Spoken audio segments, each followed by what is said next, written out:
Hi, I'm John Meacham, the host of Cadence 13's new podcast, Fate of Fact, on how America and its political parties got to where we are today. Available now on Odyssey, Apple Podcasts, and wherever you get your podcasts. 5:04 p.m., October 17th, 1989. The Cypress structure looks like it is just completely collapsed. The Cypress section of the Nimitz in Oakland pancaked, killing 42 people. There were survivors. We do have a confirmed person alive. Among them, 6-year-old Julio Berumen and his 8-year-old sister, trapped by the tons of debris that flattened their family's car. Their mother and authorities thought their father were dead in the front seat. Pediatric surgeon Dr. Jim Betts crawled in, forced to amputate the boy's leg to free him. Caltrans was ordering us down off the structure because it was unstable, but we all felt that as long as the child was alive, Julio was alive, we needed to stay there and finish as best we could the extrication and get him off the structure. Betts had to lie on his stomach in the hot, cramped space and cut through a dead woman in the front passenger seat with a chainsaw to pull little Julio free. We took it as a surgical procedure.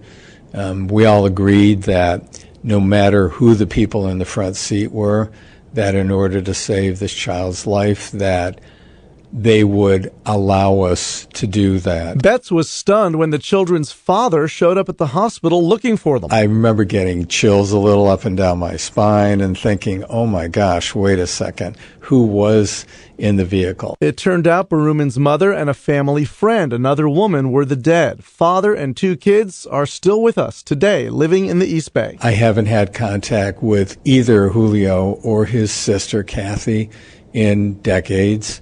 I do know that both are doing quite well. Julio Berumen did not respond to a request for an interview. He has said that he's moved on, putting the family tragedy behind him. Today, at 72, Jim Betts is still saving lives at what is now UCSF Benioff Children's Hospital. That terrible day, I was on an off-ramp, exiting the Cypress, when the earth shook and the freeway fell down with a roar behind me. My housemate was in an airport shuttle van on the lower deck. She was one of the 42 people killed. It was Jim Betts who found that crumpled van with my friend inside right next to the car that held Julio Berumen, which enabled us to retrieve her body.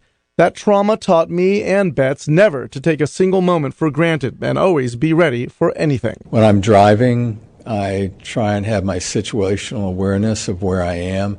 My car is pretty much loaded with everything, but I also don't like to stop under an overpass. Dr. Betts would rather look ahead, not behind, and he hopes the rest of us will too. There's much more that we all have to do to be prepared. Knowing the really big one is still to come. It could be tonight, tomorrow, the next day, next week, next year. In Oakland, Doug Sovereign, KCBS.